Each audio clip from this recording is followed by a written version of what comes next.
everyone, I'm Cheryl and welcome to the Sewing Room channel. I'm going to demonstrate how to make these really easy, super quick, cute little fabric carrots. Okay, let's get started. All of the supplies you will need will be listed down below your YouTube screen in the description section. The size of your paper that you need to cut depends on how big you want to make your carrot. So I'm going to cut a 9-inch square, and my carrot will finish at around 6 inches long. So cut your square out. Then you're going to take a ruler and either draw a line from corner to corner and then use scissors to cut it out, or use a rotary cutter and just line that ruler up again and cut your paper from corner to corner. And now take one of the pieces of paper and fold it edge to edge so that it looks like this. And then measure the folded edge. Mine is 7 inches long. So what I want to do is take and measure along here 7 inches from the bottom corner up to the edge, and then put a mark at 7 inches. Then take your paper and turn it, and you're going to draw a line from this corner to your mark. So line it up there and draw a line and cut with scissors, or use your rotary cutter to cut it off. So after you've cut it off, it should look like this. Now open it up, hold it here, and now your pattern looks like this. So here are all my pattern pieces for the different size of carrots. So this started out as a 12-inch square, 9-inch square, 6-inch square, 3-inch square. Now place your template on your fabric, and you can either draw lines around your template and then cut with scissors, or you can use a rotary cutter to cut it out. So this is what it should look like when you're done. This is the front side or right side or pretty side of my fabric. You want to turn it over to the back. As you can see, it's a little dull on this side. Then you want to go to your ironing board and take this edge here and fold it over 1/4 of an inch and press on these two sides. So after pressing this edge, turn it over to where the pretty side of your fabric is up. Then you want to take this and fold it along here, bringing these two raw edges together. Go ahead and place pins on this edge.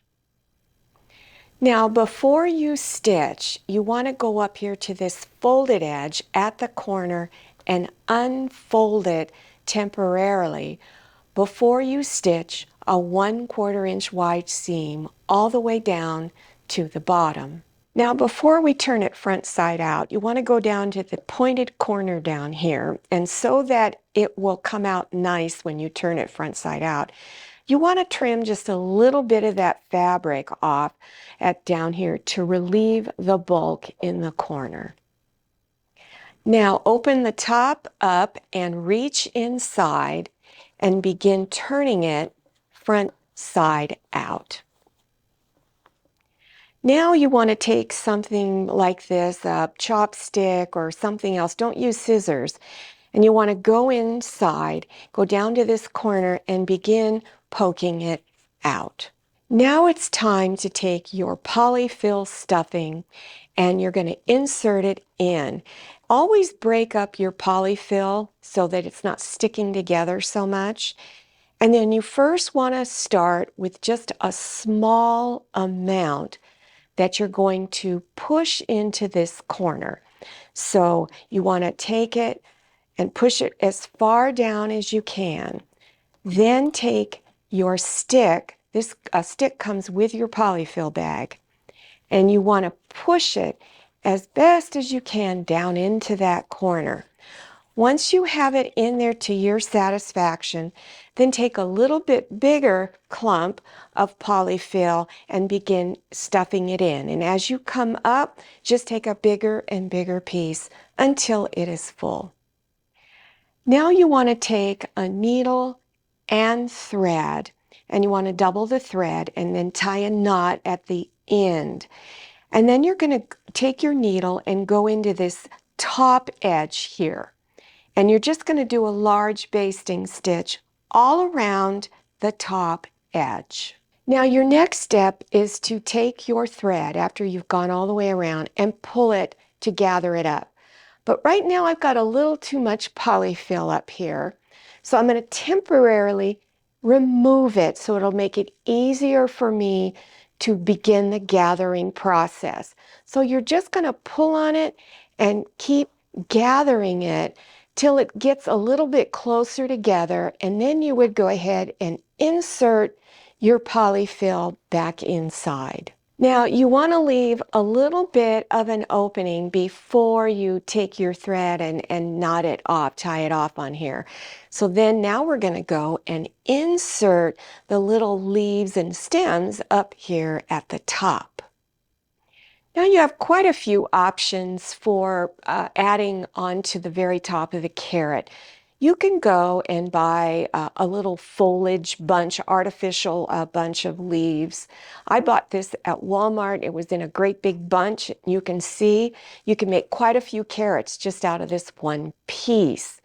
If you don't want to buy foliage, another suggestion is to buy felt and just cut little slits either with your scissors or rotary cutter. I didn't really measure, I just randomly cut, leaving the bottom here uncut.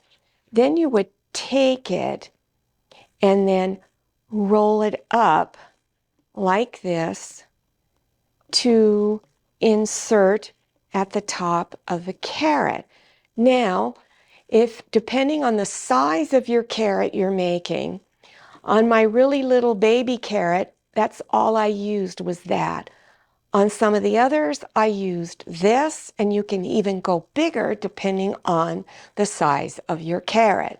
If you're going to be using something like this to put in at the top, you could go ahead and pull this pretty tight, and then use your needle and thread to go in and out to tie it off.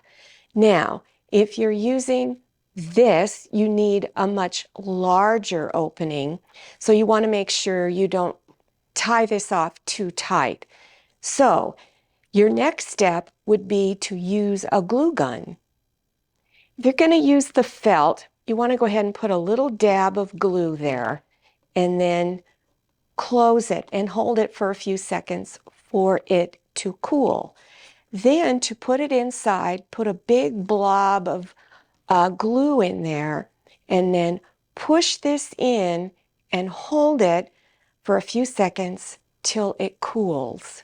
Now, this is what it should look like at the top when you're done. Now, you're probably wondering, what can you do with these really cute carrots?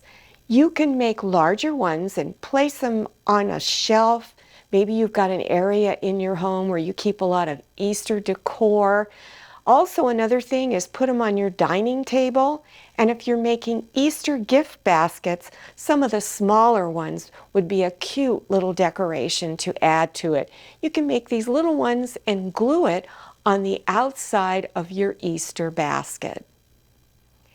Now, if you're interested in learning how to make this really giant carrot and how I finished it off, there will be a link listed below your YouTube screen in the description section. You just scroll down till you see the words show more or the word more. Click on it and that area will expand open and you will see the links. Now you've noticed I've got the word carrots on here. I used my embroidery machine. So if you want, you can even put little sayings on the smaller carrots if you like. Well, I hope you enjoyed this tutorial and that you learned something new. Now, if you're interested in other beginners sewing projects, also that will be listed in the description section below your YouTube screen. So you'll see all kinds of links down there. Now, don't forget to follow me on Instagram and make sure you go and check out my Facebook page. Thank you so much for watching. I'll see you next time, and happy sewing!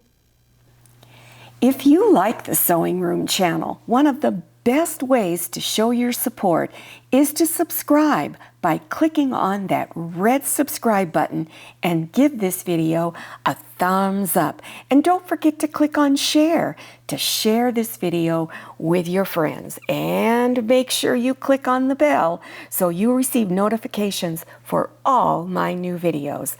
I'm Cheryl, this is Manny, and this is Scotty. See you next time.